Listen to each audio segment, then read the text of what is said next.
My name is Amit Sharma and I am your physics teacher. 9th class में आपका physics का पहला chapter जो है वो चैप्टर का नाम है मोशन।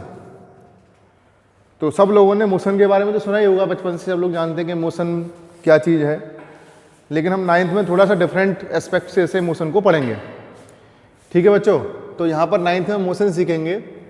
मोशन सीखने के लिए सबसे पहले हमें ये एक वर्ड आता है आपके एनसीईआरटी की बुक में, रेफरेंस पॉइंट।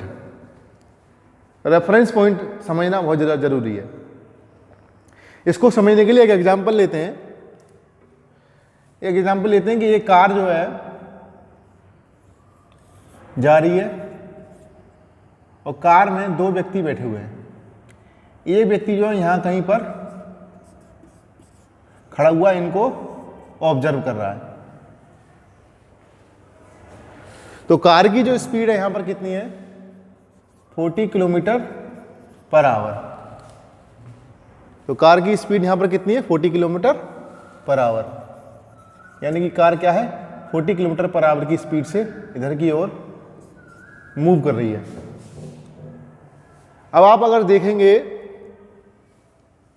जब ये ए बंदा और ये बी बंदा है, ये ए जो लड़का है या बी लड़का है, ए जो है बी से के बारे में बोलेगा कि बी जो है, बी की स्पीड 0 है, बी रुका हुआ है, बी बैठा हुआ है। बी बोलेगा ए से कि ए जो है रुका हुआ है। लेकिन जब ये जो सी है, सी ए बी के बारे में बोलेगा कि देखिए वो देखो ए और बी जा रहे हैं। तो इसका मतलब ये हुआ कि ए और बी की जो पोजीशन थी वो जब ऑब्जर्वेशन पॉइंट चेंज हो गया, क्या चेंज हो गया, observation point. Observation point change होने से ए और बी की स्टेट चेंज हो गई। स्टेट यानी कि या तो ऑब्जेक्ट रेस्ट में है, मोशन में है। तो ऑब्जेक्ट जो है रेस्ट में है, मोशन में है, ये डिपेंड करता है कि ऑब्जर्वर कहां पर है। अगर ऑब्जर्वर की रिलेटिव स्पीड जो है 0, यानी कि ये जो है दोनों की रिलेटिव स्पीड आपस में देखा जाए कि दोनों की एक ही स्पीड से चल रहे हैं, तो यानी कि रिलेटिवली दोनों की स्पीड बिल्कुल नहीं है। तो इस वजह से ए बी के बारे में भी, ए बी के रेफरेंस में रेस्ट में है और बी ए के रेफरेंस में रेस्ट में है। लेकिन सी जो है, ए बी जो है सी के रेफरेंस में, दोनों ए बी सी के रेफरेंस में मोशन में है। तो इसका मतलब ये हुआ, अगर मैं मोशन की डेफिनेशन देना चाहूं यहां पर, तो मोशन की डेफिनेशन क्या होगी, मोशन की डेफिनेशन होगी ऑब्जेक्ट चेंज इट्स पोजीशन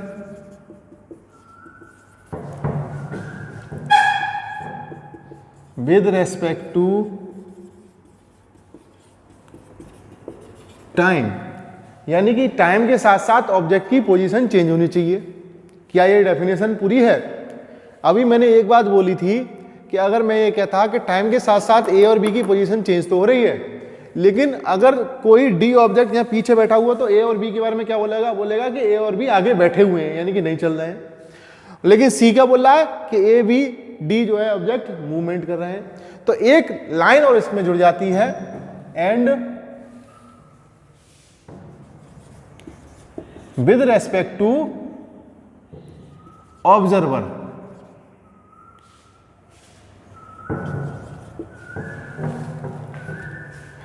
ठीक है, तो यानी कि ऑब्जर्वर पर भी डिपेंड करता है ऑब्जेक्ट क्या है, मोशन में या रेस्ट में है। फॉर एग्जाम्पल, अगर हम जो है किसी बहुमंजिला इमारत पर बैठे हुए हैं, यानी कि बहुत हाइट पर बैठे हुए हैं, एक कुर्सी डालकर अपने चेयर पर बैठे हुए हैं, तो वहीं पर चेयर डाल के कोई व्यक्ति बैठा हुआ है, तो चेयर डाल के जो व्यक्ति बैठा हुआ है वो उसके रिलेटिव में हम जो है रेस्ट में हैं। लेकिन कोई स्पेस में खड़ा हुआ व्यक्ति दूर से स्टेटोस्कोप से हमको देख रहा हो, तो वो क्योंकि अर्थ चल रही है तो अर्थ के साथ साथ हम चल रहे हैं, तो हम उसके रेस्पेक्ट में मोशन में हैं। तो ऑब्जेक्ट जो है, मोशन का डेफिनेशन ये हुआ कि object change its position, position change करता है with respect to time, time के साथ साथ, लेकिन with respect to observer also, observer के रेस्पेक्ट में भी पोजीशन उसकी चेंज होती है, तो वो मोशन में कहा जाता है। अगर इसका अपोजिट में एक वर्ड आता है कि ऑब्जेक्ट किस में है, रेस्ट में, किस में, रेस्ट में। तो रेस्ट में सीधा सीधा हम लिख देंगे, क्या लिख देंगे, object does not change its position with respect to time and with respect to observer. सीधा सीधा लिख देंगे।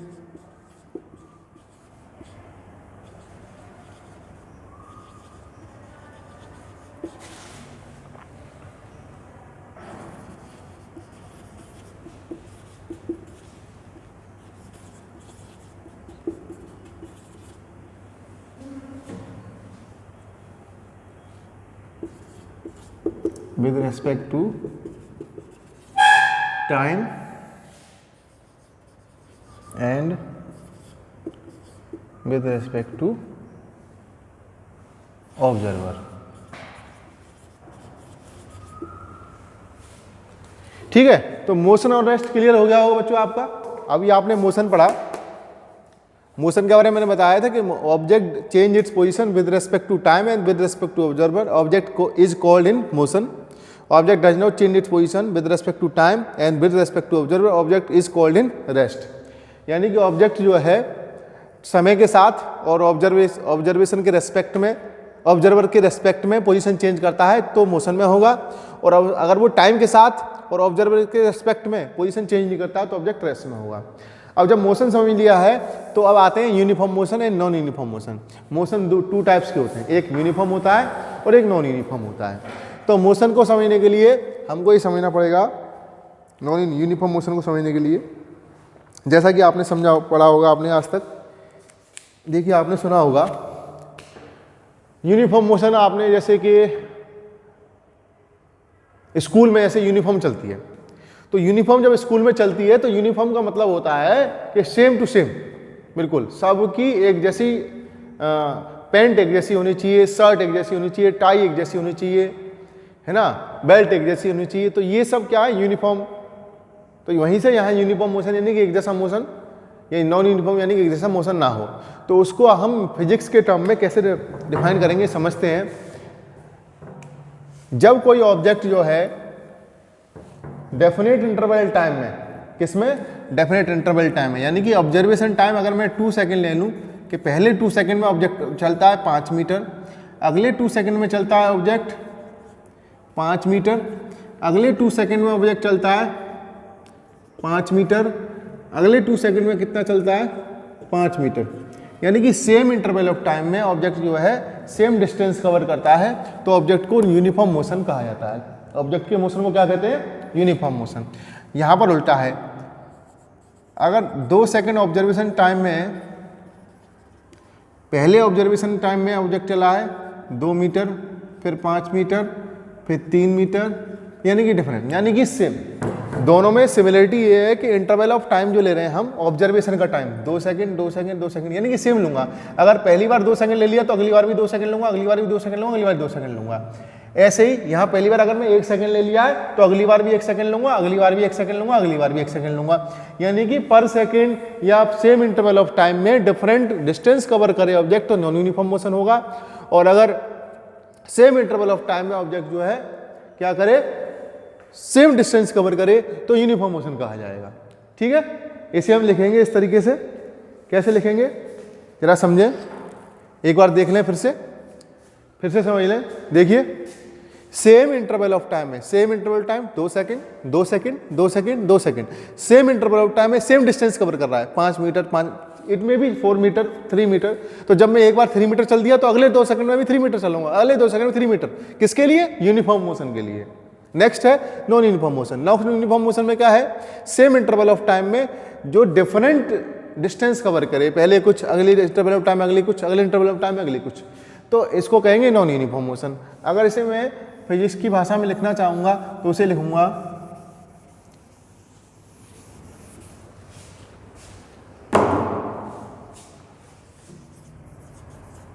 Object covers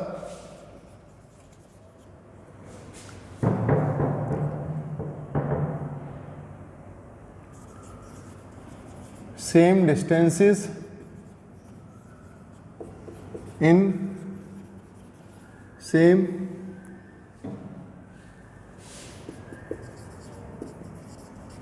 intervals of time object is called in uniform motion. इसका उल्टा हो जाएगा, यहां पे लिखेंगे object covers different distances in same intervals of time, object is called non uniform motion. ठीक है, लिख देते हैं object covers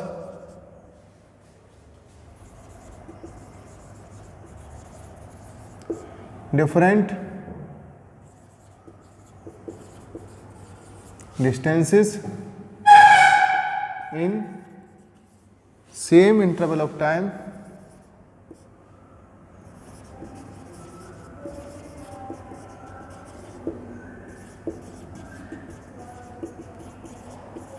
object is called in non-uniform motion। ठीक है, फिर से आप लोग समझ लीजिए कि सेम इंटरवल ऑफ टाइम में सेम डिस्टेंस को कवर करता है ऑब्जेक्ट, तो उसको यूनिफॉर्म मोशन कहा जाता है। और सेम इंटरवल ऑफ टाइम में डिफरेंट डिस्टेंसेस को, अलग अलग डिस्टेंस को कवर करता है, तो नॉन यूनिफॉर्म मोशन कहा जाता है।